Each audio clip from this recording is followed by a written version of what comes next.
Quarta lição: domínio sobre a mente. Nas primeiras 3 lições desta série temos nos esforçado por esclarecer na vossa mente. Primeiro, a consciência do eu, sua independência do corpo, sua imortalidade, invencibilidade e invulnerabilidade. Segundo, a superioridade do eu, não só em relação ao corpo, mas também em relação à mente. O fato de que a mente não é o eu, e sim um mero instrumento para a expressão do eu. O fato de que o eu é o senhor da mente, igualmente como do corpo.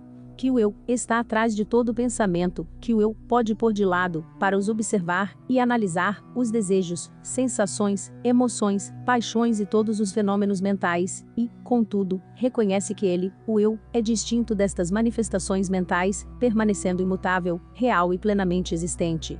Que o eu pode pôr de lado todo e qualquer dos seus instrumentos mentais, como coisas que pertencem ao não-eu, e ainda assim reconhecer conscientemente que, depois de os ter posto de parte, resta algo, ele mesmo, o eu. Que não pode ser posto de parte nem retirado. Que o eu é o senhor da mente, e não seu escravo. Terceiro, que o eu é coisa muito maior do que o pequeno eu pessoal, pelo qual temos tido. Que o eu é uma parte daquela grande realidade una, que penetra todo o universo, que está em conexão com todas as outras formas de vida, ligado a elas por inúmeros laços, filamentos e relações mentais e espirituais. Que o eu é o centro de consciência naquela grande realidade una ou espírito, que está no fundo e atrás de toda a vida e existência, e cujo centro é o absoluto ou Deus. Que o sentido de realidade inerente ao eu é a reflexão do sentido da realidade inerente ao todo, o grande eu, do universo. A base de todas estas 3 lições é a realidade do eu, em si mesmo, sobre e acima da matéria, força e mente, positiva, a elas todas, como elas são positivas ou negativas umas às outras, negativas só ao centro do uno, ao mesmo absoluto. E esta é a posição que o aspirante ou iniciado deve tomar. Eu sou positivo à mente, à energia, à matéria, e domino-as, ou controlo-as, todas. Eu sou receptivo só para o absoluto, que é o centro do ser, e eu sou deste ser. E, enquanto afirmo meu domínio sobre a mente, energia e matéria e exerço sobre elas a minha vontade, reconheço a minha subordinação ao absoluto, e com gosto abro a minha alma ao influxo da vontade divina, participando do seu poder, força e sabedoria. Na presente lição, e nas que se seguem imediatamente, esforçar-nos-emos por auxiliar o aspirante ou iniciado na aquisição de domínio sobre as manifestações subordinadas. Matéria, energia e mente, a fim de adquirir e afirmar este domínio, o aspirante há de familiarizar-se, antes de tudo, com a natureza daquilo que deve dominar ou controlar. No nosso curso adiantado esforçamo-nos por vos explicar a natureza das 3 grandes manifestações, conhecidas como Chitta ou substância mental, Prana ou energia, e Akasha ou princípio de matéria. Igualmente vos explicamos que, o eu do homem, é superior a todas estas 3 manifestações, sendo aquilo que é conhecido como Atman ou espírito. A matéria, energia e mente, como dissemos, são manifestações do absoluto e são coisas relativas. A filosofia yoga ensina que a matéria é a mais grosseira das formas de substância, sendo inferior em relação à energia e mente, e consequentemente, negativa e subordinada a ambas. Um grau mais alto do que a matéria está a energia ou força, que é positiva em relação à matéria, e tem autoridade sobre ela, porque a matéria é a forma ainda mais grosseira de substância, mas a energia ou força é negativa e subordinada à mente, que é uma forma certamente mais alta de substância. De todas estas 3 grandes manifestações, a mais alta é a mente, a mais fina forma de substância, e domina tanto a matéria como a energia, sendo positiva a estas ambas. A mente, porém, é negativa e subordinada ao eu, que é espírito, obedecendo às ordens deste quando são dadas firme e inteligentemente.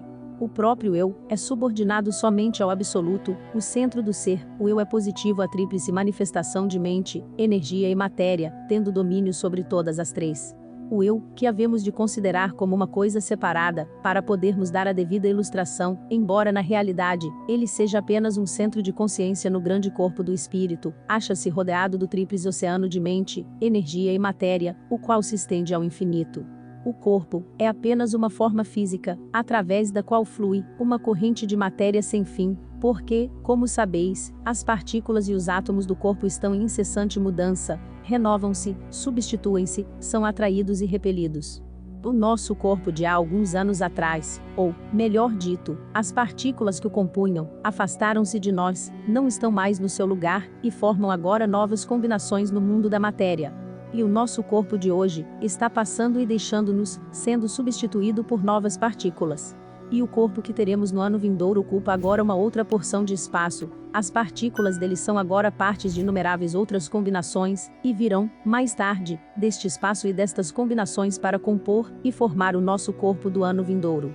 No corpo não há nada permanente, até as partículas dos ossos estão mudando constantemente, sendo substituídas sempre por outras.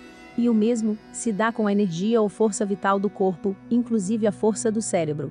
Constantemente é usada, expelida e suprimida por nova. Até a mente da pessoa é mutável, e a chita ou substância mental é usada, sendo o gasto reparado por nova provisão, que vem do grande oceano da mente, no qual torna a cair a porção eliminada, da mesma maneira como se dá com a matéria e a energia. Julgamos que a maioria dos nossos estudantes, estando mais ou menos familiarizados com as correntes concepções da ciência materialista, aceitará prontamente a ideia acima exposta, do oceano de matéria e energia, e o fato de ambas estarem continuamente a ser usadas e substituídas, poderão, entretanto, achar mais ou menos difícil aceitar a ideia que a mente é uma substância ou um princípio, a que se pode aplicar as mesmas leis gerais, como aos outros dois atributos ou manifestações de substância. Vivemos muito inclinados a pensar na nossa mente como em nós mesmos, o eu. Apesar do fato de, na segunda lição desta série, vos termos mostrado que o eu é superior aos estados mentais, e que os pode pôr de parte, e observar e analisar como coisas, que pertencem ao não eu, a influência do hábito de pensamento é todavia, tão forte, que alguns de vós precisarão tempo considerável, para realizar o conhecimento, de que a vossa mente é algo de que vos servis, e não vós mesmos. Haveis, porém, de procurar com perseverança esta clareza de conhecimento, porque o vosso domínio sobre a mente, e a possibilidade de a dominar, dependem do reconhecimento da verdade, de que sois o senhor dela. E ao grau deste domínio e controle corresponderá o caráter, o grau e a extensão do trabalho, que a vossa mente fará por vós. Vede, pois, que o conhecimento traz o domínio, e o domínio traz resultados. Esta verdade forma a base da ciência de Raja Yoga. E muitos dos seus primeiros exercícios têm por fim familiarizar o estudante com este conhecimento, e desenvolver o conhecimento e o domínio por hábito e prática. A filosofia yoga ensina que a mente não é o eu, mas que é a coisa pela qual, e por meio da qual eu, pensa, ao menos no que concerne ao conhecimento do universo exterior ou fenomenal, isto é, o universo de nome e forma. Há um saber mais alto, que está encerrado na parte mais íntima do eu, e este saber transcende toda a informação que se possa receber do mundo exterior, mas não tratamos agora disto, e havemos de nos contentar com o pensar sobre o mundo de coisas. Substância mental chama-se, em sânscrito, chita, e uma onda na chita, onda esta que é a combinação de mente e energia, chama-se vrita, correspondendo ao que denominamos pensamento. Em outras palavras, vrita é a mente em ação, ao passo que chita é a mente em repouso. Em tradução literária, vrita significa um redemoinho ou turbilhão na mente, o que é, em realidade, exatamente um pensamento. Aqui chamamos a atenção do estudante para o fato de os yogis e outros ocultistas empregarem a palavra mente com dois significados, e é necessário que o estudante tenha uma clara concepção delas, para evitar confusão, e para poder perceber com mais clareza, os dois aspectos das coisas, que a palavra quer exprimir. Em primeiro lugar, emprega-se a palavra mente como sinônimo de chita ou substância mental, que é o princípio mental universal. Desta substância mental, chita ou mente, provém todo o material dos milhões de mentes pessoais. O segundo significado da palavra mente é aquele com que falamos da mente de alguém, designando com estas palavras as faculdades mentais daquela pessoa particular, aquilo que distingue a sua personalidade mental da de outrem. Aprenda a realizar de forma fácil e rápida a meditação, em diversas situações do seu dia a dia. Com o treinamento online de meditação você será guiado através de exercícios simples e práticos, a uma elevação de sua consciência e concentração, trabalhando o controle da mente e do corpo para uma vida mais plena e produtiva. Confira mais sobre o curso no primeiro link na descrição do vídeo. Temo-vos ensinado que esta mente no homem funciona em 3 planos, tendo designado as respectivas manifestações, como: primeiro, mente instintiva; segundo, intelecto; terceiro, mente espiritual. Vede as 14 lições de filosofia yogi. Estes 3 planos mentais juntos, constituem a mente da pessoa, ou, para falarmos mais exatamente, agrupados em redor do eu, formam a alma do indivíduo. Muitas vezes se usa a palavra alma como sinônimo de espírito, mas aqueles que seguiram as nossas explicações saberão fazer a distinção. A alma é o eu rodeado dos seus princípios mentais, ao passo que o espírito é a alma da alma, o eu, o ser real. A ciência de Raja Yoga, a que esta série de lições é dedicada, ensina, como seu princípio básico, o domínio sobre a mente. É de opinião que o primeiro passo, para alcançar poder consiste no domínio, que o homem tem sobre a sua própria mente. Ela diz que é necessário conquistar primeiro o mundo interno, antes de poder atacar o mundo externo. Ela ensina que o eu se manifesta em vontade, e que esta vontade pode ser empregada para se servir da mente do seu possuidor, guiá-la, governá-la e dirigi-la, da mesma maneira como o mundo físico. Raja Yoga tende a limpar a mente de todo o entulho e de todos os obstáculos, conservando-a limpa, clara e sã. Depois vem a dominar esta mente com inteligência e eficácia, preservando de todo desperdício de força, e elevando a mente, por meio de concentração, à plena harmonia com a vontade, para servir-lhe de foco, aumentando o seu poder, e assegurando a sua eficácia. A concentração e o poder da vontade são os meios pelos quais manejam e dirigem as suas mentes vigorosas e sãs, dominando o mundo exterior e agindo positivamente sobre a energia e a matéria. Este domínio estende-se a todos os planos da mente, e os yogis não só dominam a mente instintiva, rejeitando-lhe as qualidades inferiores, e aproveitando-as noutras partes, como também desenvolvem e alargam o campo do seu intelecto, obtendo dele admiráveis resultados. Os yogis dominam até sobre a mente espiritual, desenvolvem-na e transmitem ao campo da consciência alguns dos maravilhosos segredos que se acham na sua área. Raja Yoga responde e dá solução a muitos dos segredos da existência e do ser, a muitos dos enigmas do universo. Desenvolve e põe em ação as forças latentes que são inerentes à constituição humana. Dos que estão muito adiantados nesta ciência, afirma-se que obtiveram um grau tão alto de poder e domínio sobre as forças da natureza, que são quase como deuses em comparação com o homem comum. Raja Yoga ensina que não se pode obter tal poder, mas que, com sua prática, se abre um admirável campo de saber.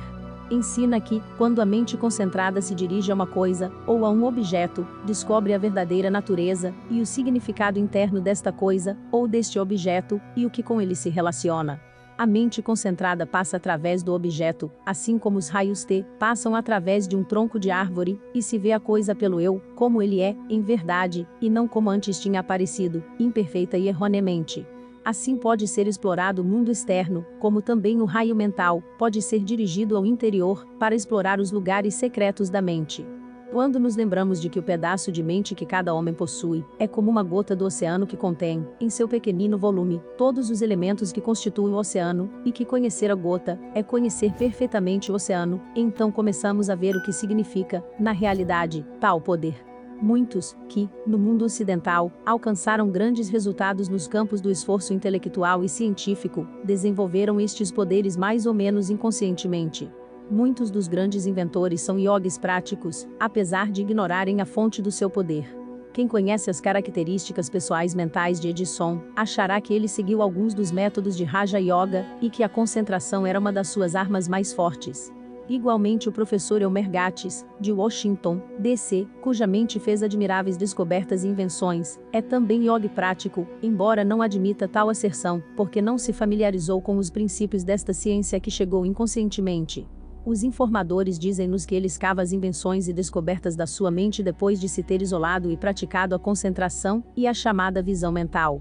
Mas já vos demos bastante teoria para uma lição, e havemos de começar a dar-vos indicações, que vos ajudarão a desenvolver essas forças latentes, e a despertar essas energias adormecidas. Notareis que, nesta série, primeiramente vos esclarecemos algo sobre a teoria, e, depois, vos apresentamos alguma coisa para fazer. Este é o melhor método yogi, seguido e praticado pelos seus melhores instrutores. Teoria em excesso cansa e adormece a mente, como também demasiados exercícios cansam, e não dão o necessário alimento à parte da mente que o pede. O melhor método é combinar a teoria com a prática, em convenientes proporções, e nós seguimos este método.